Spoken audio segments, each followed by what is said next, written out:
Þetta er verkefni 2 í Excel, síða 2, fiskkafli. Ég ætla að byrja á að fjölmiðja fyrirsögnina yfir A1 til E1. Smelli ég hér og vel Merge Center. Og ég ætla að stækka letrið í 14 punkta. Og ég ætla að miðja hana lóðrétt á línuna. Þetta. Setja mér 2 línur líka, hérna rætt text, feitletra. Kemur þetta svona. Ég ætla að setja ramma og skikkingu eins og sýnt í bókinni. Smelli hér og vel hérna. Sé ekki ramman þegar ég fer út úr gólfinu.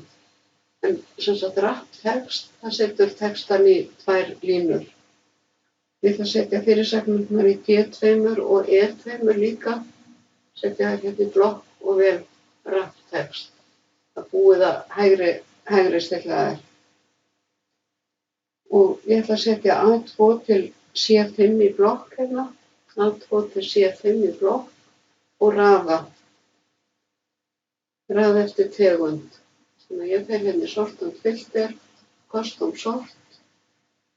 Það er hérna tegund og A til Z og My Data as Headers. Af því ég tók efstu línuna með í valdi. Og helst hún alveg, fer ekkert hérna inn á milli. Og ég ætla að vista.